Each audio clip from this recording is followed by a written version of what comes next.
कार्यक्रम सञ्चालन गर्नुभयो। आजसम्म सरले बोलेको सुनेको थिइनँ। एकचोटि चाहिँ टेक्सरको लागि जोरदार ताली बजाइदिनुको लागि अनुरोध गर्दछु।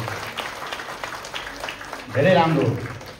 आजको यो महान कार्यक्रमका अध्यक्षता गरिरहनुभएका बागमती प्रदेशका हाम्रो युटर्न इन्टरनेसनल प्राइभेट लिमिटेड कम्पनीका बागमती प्रदेशका प्रमुख अर्जुन सुवेदी सर, यसैगरी नेपालमा एउटा यो महायज्ञ जुन महायज्ञ सुरुवात परिकल्पनाकार आज हामी यहाँ साक्षात सँगै पाएका छौँ।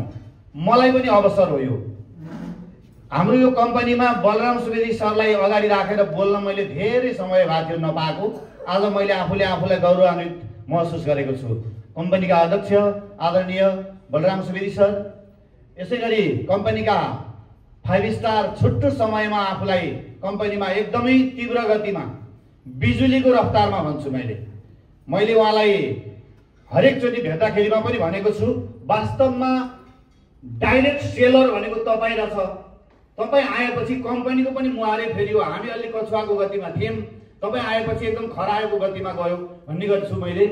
आदरणीय धनप्रसाद कणेल सर, अनि यसैगरी महिला नेत्री, महिलाले गर्ने होइन, महिलाले केही गर्न सक्दैनन् भन्ने मानसिकता भएको हाम्रो देशमा महिलाले पनि केही गर्न सक्छन् भनेर एउटा उदाहरणीय व्यक्ति बन्नुभएको छ।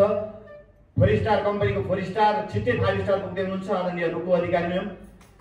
यसैगरी कम्पनीका 3 स्टार एकदमै छिट्टै 4 स्टार पुग्दै हुनुहुन्छ। यहाँ हजुरहरूले अगाडि देख्नु भएको छ, निर्मला म्याडम, अनि जमुना म्याडम, यसैगरी मीना म्याडम, यसैगरी डम्बर कुमारी म्याडम। हामी त रेणु भण्डारी रहेछ उहाँको नाम, डम्बर कुमारी म्याडम भन्थ्यौँ हामीले, तर आज थाहा भयो रेणु भण्डारी रहेछ म्याडमको नाम।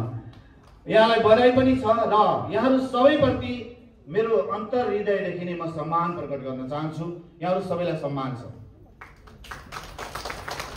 र स्टेजमा रहनुभएकालाई ठिक्क यति भने सबैभन्दा धेरै सम्मान मेरो यहाँहरूप्रति छ, जो आज तल बसेर हामीलाई हेरिरहनु भएको छ।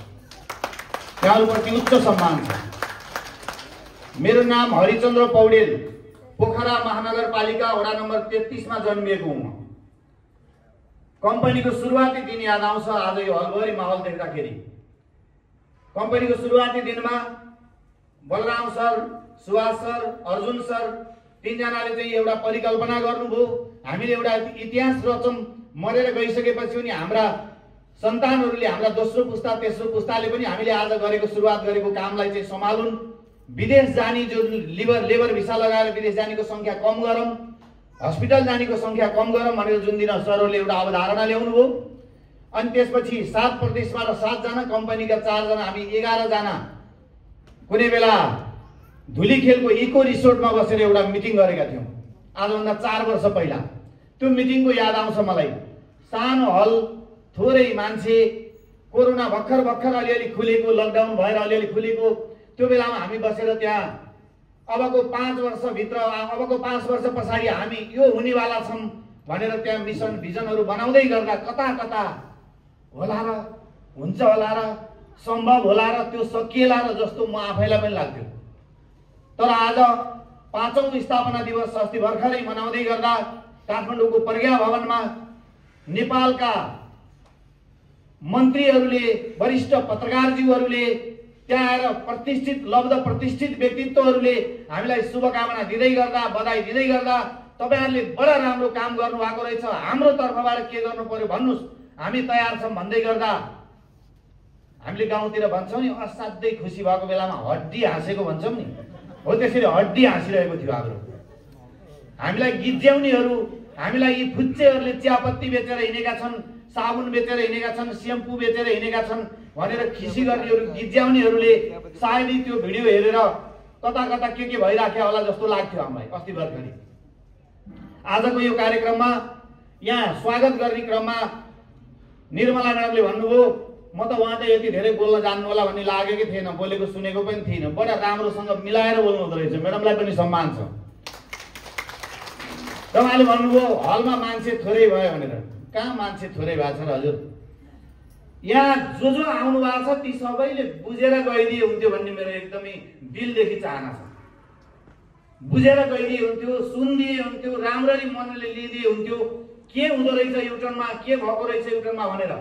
आज हाम्रो देशमा नेपालमा केही गर्न सकिँदैन, नेपालमा केही पनि हुँदैन, सम्भावनै छैन भनेर अन्धकार देखिरहेको देशमा आज हामी जस्ता मान्छे नेपाल सरकारको 20,000 को जागिर खानको लागि लाखौं रुपियाँ घुस खुवाएर पावर लगाएर अनि त्यसपछि कहाँ कहाँ कसलाई भन्न सकिन्छ भनेर लाइन लगाएर चाहिँ जागिरको लागि लाइन लाउन पर्ने मान्छेहरू आज नेपाल सरकारलाई 2 लाख, 2.5 लाख, 3 लाख एक महिनामा कर तिर्न पाउँदाखेरिमा मजा आइरहेको छ, निकै मजा आइरहेको छ। मान्छेहरूले सोध्ने गर्छन् युटर्नको प्रोडक्ट के हो भनेर। यहाँलाई म भन्न चाहन्छु युटर्नको प्रोडक्ट भन्दाखेरिमा अब रोयल जेली, प्रोपोलिस, साबुन, सेम्पू, मन्जन मात्रै नभन्नु होला। त्यो मात्रै प्रोडक्ट होइन, मैले 2 थरी भन्छु। एउटा कम्पनीले उद्योगबाट उत्पादन गरिएका वस्तु भन्छु, एउटा युटर्नको प्रोडक्ट म हो, धनप्रसाद कणेल हो, जमुना घिमिरे हो, रुकु अधिकारी हो, मीना अधिकारी हो, निर्मला अर्याल हो। अब तपाईहरु युटर्नको प्रोडक्ट हो हामी पनि। जब हामी नेपालमा बसेर हैन कसैले काहीँ लगाइदिए हुन्थ्यो, काहीँ लगाइदिए हुन्थ्यो भनेर आर्काको आश गर्न पर्ने मान्छे हामी नेपाल सरकारलाई, हामी पनि सरकार हो, हामी पनि सरकारको एउटा अंग हो। नेपाल सरकार, नेपाल देश बनाउनुमा हाम्रो पनि दायित्व छ। नागरिकतामा मात्रै सीमित नेपाली भएर हुँदैन भनेर हामी नेपाल सरकारलाई कर तिर्नको लागि तछाड र मछाड गरेर कसले धेरै कर बुझाउने भनेर हिँडेका छौं भने हामी पनि युटर्नको प्रोडक्ट हो। त्यो कारणले मलाई गर्व लाग्छ आज युटर्नमा रहनुमा। कुनै दिन यो डाइरेक्ट सेलिङको कानुन बन्दाखेरिमा कहाँ कुनै अरु कम्पनीतिर कतै धन्न ग्रह दशाले जोगाएर पितृको आशीर्वाद भगवानले जोगाइदिएर युटर्नमा आएछु भन्ने लाग्छ मलाई। धन्न चिनेका इष्टमित्र आफन्तहरूलाई अरु कम्पनीतिर जाम भनेर लाइएन त। आखिरी तालिम लिएपछि त जाम भन्न त मन लाग्थ्यो, धन्न अन्त लाइएन त। र अन्तिममा त बुझिन्थ्यो होला युटर्न राम्रो रहेछ भनेर, र अन्तिममा बुझेर युटर्नमा अन्तिममा लाग्या भए त फेरि अरु मान्छेलाई यसले जहाँ पनि जाम भन्छ भन्थ्यो होला। हामीलाई धन्न राम्रो कम्पनीमा कुशल नेतृत्व भएको ठाउँमा लागिएको रहेछ भनेर गर्व लाग्छ, कामका साथ भन्न मन लाग्छ। मलाई एक दिनको याद छ 2077 सालमा दीपसागर, पोखराको दीपसागर होटेलमा ठुलो हलमा कार्यक्रम, हामीले चाहिँ युटर्नको कार्यक्रम राखेको, सरले राख्नु भएको थियो, मलाई बोलाउनु भएको थियो। म तपाईहरु जस्तै हलमा बसिरहेको थिएँ। हलमा बसेर टुलु मैले स्टेजतिर हेरिरहेको थिएँ। मलाई कसैले जबरजस्ती लग्नु भएको थियो। त्यहाँ पोखरामा आस्कोट लगाएर पैदल हिँड्दै गर्ने क्रममा हेम्जाको भोजकुमारी त्रिपाठी म्याडमले च्याप्प हात समातेर तपाईको लागि एकदम गजबको अवसर छ सर भन्नुभएको थियो। एक दिन मलाई त्यो झलझली याद छ। त्यो भन्दाखेरिमा मैले के सोचेको थिएँ, अर्कै बाटो गएको भए भने बेकार यो बाटो आएछ र बुढी माउली समातिन् भन्थे मैले। अब कहाँ लानुहुन्छ उहाँले भन्ने सोच्थेँ मैले। तर त्यो दिन गएर कार्यक्रममा बसेको कारणले त्यही ऐतिहासिक दिन हो मेरो जिन्दगीमा परिवर्तन गराउने। त्यही दिनको कारणले आज म यो ठाउँमा छु। त्यो कारणले गर्दा जसले जे भनेर हजुरहरूलाई बोलाउनु भएको छ, त्यो बोलाउने मान्छे आज यहाँ बोलाउने मान्छेको नाममा एकचोटि जोरदार ताली दिएर बधाई दिनको लागि अनुरोध गर्दछु।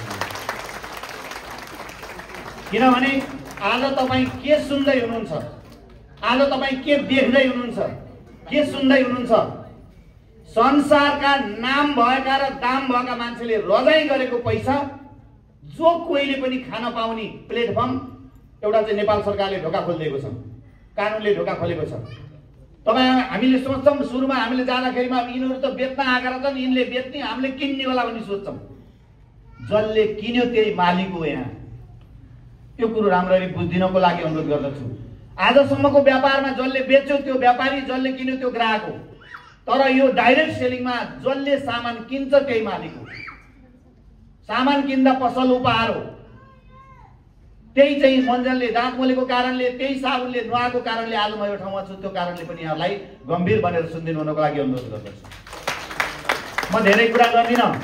म धेरै आज पहिला जस्तो 2-3 घण्टा लगाएर प्रोडक्टको बारेमा बयान गरिरहनु पर्दैन। यहाँले युट्युबतिर गएर हेरे पनि देख्नुहुन्छ। अहिले त युटर्न अब यस्तो समय आउनेवाला छ, हामीले युटर्नमा मान्छे बोलाउन पर्दैन। मान्छेले युटर्नमा को चाहिँ गतिलो, को चाहिँ लगनशील, को चाहिँ सुशील लिडर छ भनेर खोज्दै हिँड्ने दिन आउँदैछ। अब त्यसको लागि पनि तयारी अवस्थामा रहिदिनु हुनको लागि अनुरोध पनि गर्दछु। खास गरी युटर्नमा मलाई किन युटर्न मन पर्यो र बाँचिन्जेलसम्म युटर्न बाहेक अरू केही गर्दिनँ मैले, किनभने यो म यहाँहरूसँग सेयरिङ गर्छु, यो म यहाँहरूसँग सेयरिङ गर्न चाहन्छु।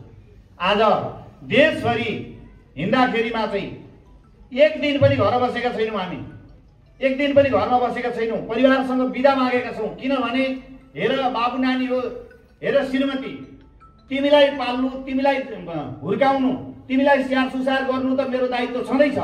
तर हाम्रा परिवार जस्ता हजारौं परिवार यहाँ अन्धकार देखेर आत्महत्या गर्न प्रेरित भएका परिवार पनि हामीले जोगाउनु छ भनेर हामी हिँडेका छौँ।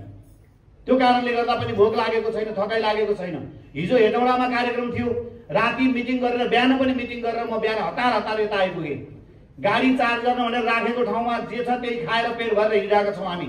र त्यो हामीलाई ऊर्जा कहाँबाट आइरहेको छ भन्ने कुरा म यहाँसँग अलिकति देखाउन चाहन्छु। युटर्न के हो? खास गरी युटर्नले दुईटा मात्रै कुरा गर्छ। म यहाँहरूसँग एउटा मलाई सहयोग गरिदिनको लागि अनुरोध गर्छु। आज मात्रै युटर्न सुन्नु भएको कतिजना हुनुहुन्छ एकचोटि हात उठाएर सहयोग गरिदिनु होला। आफ्नो हात आफैले उठाइदिनु होला। आज मात्रै युटर्न सुन्नु भएको। हेर आफ्नो हात उठाउन नि गाह्रो भएको। कसरी उठाउने हो देश?